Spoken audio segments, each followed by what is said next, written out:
कार्य पुस्तिका के अंतर्गत बच्चों आज हम लोग एक कविता पढ़ने जा रहे हैं। कविता का नाम है भारत है मेरा घर। पहले हम इस कविता को पढ़ेंगे, उसके बाद में मैंने जो यहाँ प्रश्न लिखे हुए हैं उन प्रश्नों का उत्तर भी आपको इस कविता के अंदर से ही देना होगा। पहले हम कविता को पढ़ते हैं, आपको भी मेरे साथ पढ़ना है। भारत प्यारा मेरा देश, भारत प्यारा मेरा देश, तरह तरह के यहाँ है वेश, तरह तरह के यहाँ है वेश, अलग अलग है सबकी बोली, अलग अलग है सबकी बोली, फिर भी हम सब हैं हम जोली, फिर भी हम सब हैं अंजोली, तरह तरह के भोजन बनते, तरह तरह के भोजन बनते, बड़े चाव से हम खाते, बड़े चाव से हम खाते, बड़े चाव से लोग हैं खाते, बड़े चाव से लोग हैं खाते, कोई खाता इडली डोसा, कोई खाता इडली डोसा, कोई खाता मटर समोसा, कोई खाता मटर समोसा, कोई खाता मछली भात, कोई खाता मछली भात, लिट्टी चोखा की क्या बात, लिट्टी चोखा की क्या बात, कहीं है सागर कहीं बहार, कहीं है सागर कहीं बहार, झर झर झरते झरने हजार, झर झर झरते झरने हजार, कहीं है नदियाँ कहीं है रेत, कहीं है नदियाँ कहीं है रेत, कहीं है बाग कहीं है खेत, कहीं है बाग कहीं है खेत, नहीं किसी का किसी से बैर, नहीं किसी का किसी से बैर, सब है अपने कोई न गैर, सब है अपने कोई न गैर, एक साथ सब मिलकर रहते, एक साथ सब मिलकर रहते, मेहनत से सब काम है करते, मेहनत से सब काम है करते, हम सबका है प्यारा देश, हम सबका है प्यारा देश, भारत अपना न्यारा देश। भारत अपना प्यारा देश। अब हम लोगों ने कविता पढ़ी, कविता में कुछ क्वेश्चन है, इसका नाम आपको बताना है, वही बच्चा बताएगा नाम जिससे मैं पूछूंगी, ठीक है? फिर मैं आपको इसका आंसर भी लिखती जाऊंगी। हमारे देश का क्या नाम है, आप बताओ नीरज, जोर से बोलो। भारत। भारत। क्या नाम है हमारे देश का? तो इसका उत्तर हो जाएगा भारत। पाठ में कौन कौन से खाने की बात हुई है बताओ सुरजीत? इडली डोसा। इडली डोसा मटर समोसा। आप बताओ नामिका?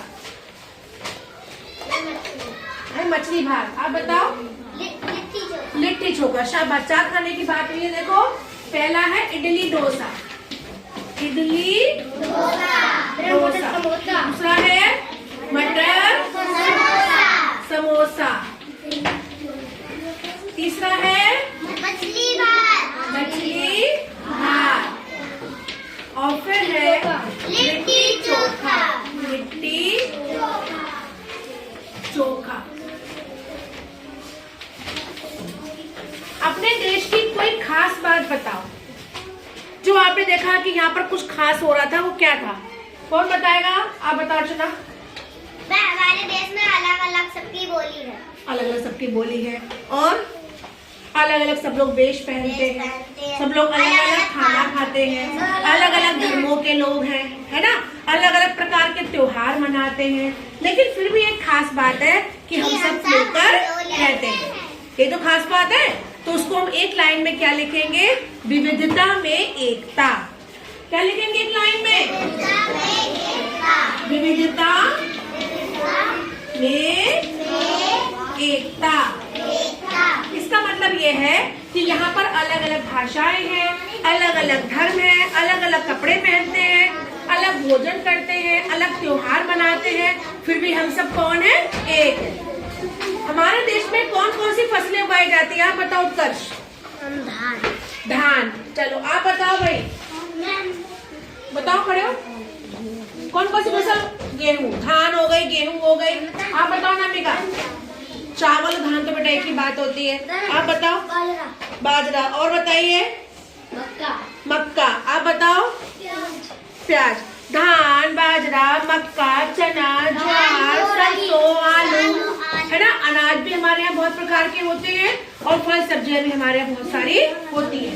तो हम थोड़ी सी लिख दे रहे हैं यहाँ पर गेहूं, धान, जौ, बाजरा, गन्ना आदि, है ना। आदि का मतलब बहुत सारी फसलें आ जाएंगी। अच्छा, लास्ट क्वेश्चन का बताओ जवाब। इस कविता को हम और क्या नाम देना चाहेंगे? हाँ बताओ। मेरा देश महान है, इसको हम कहते हैं मेरा महान देश भारत, है ना। भारत प्यारा मेरा देश। शाबाश, भारत प्यारा मेरा देश। एक बच्चे ने बताया भारत प्यारा मेरा देश, एक ने बताया मेरा भारत देश महान, मेरा भारत देश महान, भारत अपना न्यारा देश। इसी तरह से हम इस कविता को और भी नए नए नाम दे सकते हैं। तो बच्चों, अच्छी लगी कविता? हमें सबको अपने देश पर गर्व है। मेरा देश महान। कैसा है मेरा देश? महान। भारत माता की। Very good.